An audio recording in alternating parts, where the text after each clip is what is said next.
So speaking of Jack Fowler, if you don't know, he's the season 4 Love Island contestant. He suffered an allergic reaction to nuts on an Emirates flight around 2 days ago. He basically asked and informed flight attendants before ordering his meal that he's severely allergic to nuts. He was assured the chicken dish contains no nuts, but he was not handed a menu. So like he didn't see the word nuts on the menu. He stated his throat began closing and he couldn't breathe. He administered his EpiPen and was given 5 tanks of oxygen and was admitted to the hospital upon landing.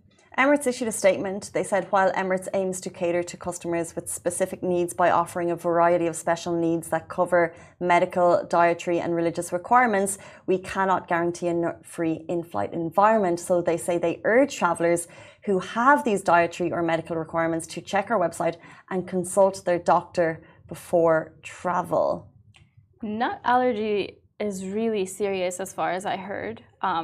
Thankfully, I don't have any like food-related allergies, so I don't face that problem. But people who do face that problem and they have to travel, this can happen. Like if you don't see a menu, you don't see the thing that you're allergic to on the menu, like what are you gonna do? You're right. It's so unless it's in your vicinity, you may not understand how serious it is. But May in our office, he's always checking: does this have nuts? Does this have nuts? And it's super strict in terms of what you can and can't eat. And it's especially hard for parents and kids. And you know, if they're like going to birthday parties and they have to ask in advance what the menu is. But we know, and I need more information on this story, but you have getting on an Emirates flight, and this is my favorite flight hack, is that you can choose your dietary requirement meal. You don't get to choose your exact meal, but you can say, like, I don't think other airlines do this, but you can get like lactose-free, gluten-free, if you're vegan. diabetic, like there's so many different options that, you know, they cater to.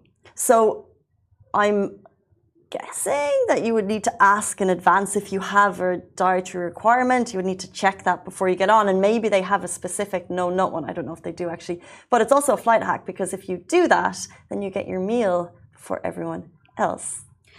People have been saying in the comments that flights in general should just not serve anything that has nuts. What do you think? Because of people with nut allergies? Oh, it's so tricky, because there's so many other intolerances and so many that it's like, okay, well, why cater to these? I don't, like, if there was a strong number of the population that was majorly affected, but I would rather than serving everything with no nuts, because I believe that nuts are consistent in a lot of dishes. Yeah. Maybe having, if you're going to have so many different, if you're going to have a vegan option, also have a nut-free option. But maybe they do. Maybe. Who knows? Let's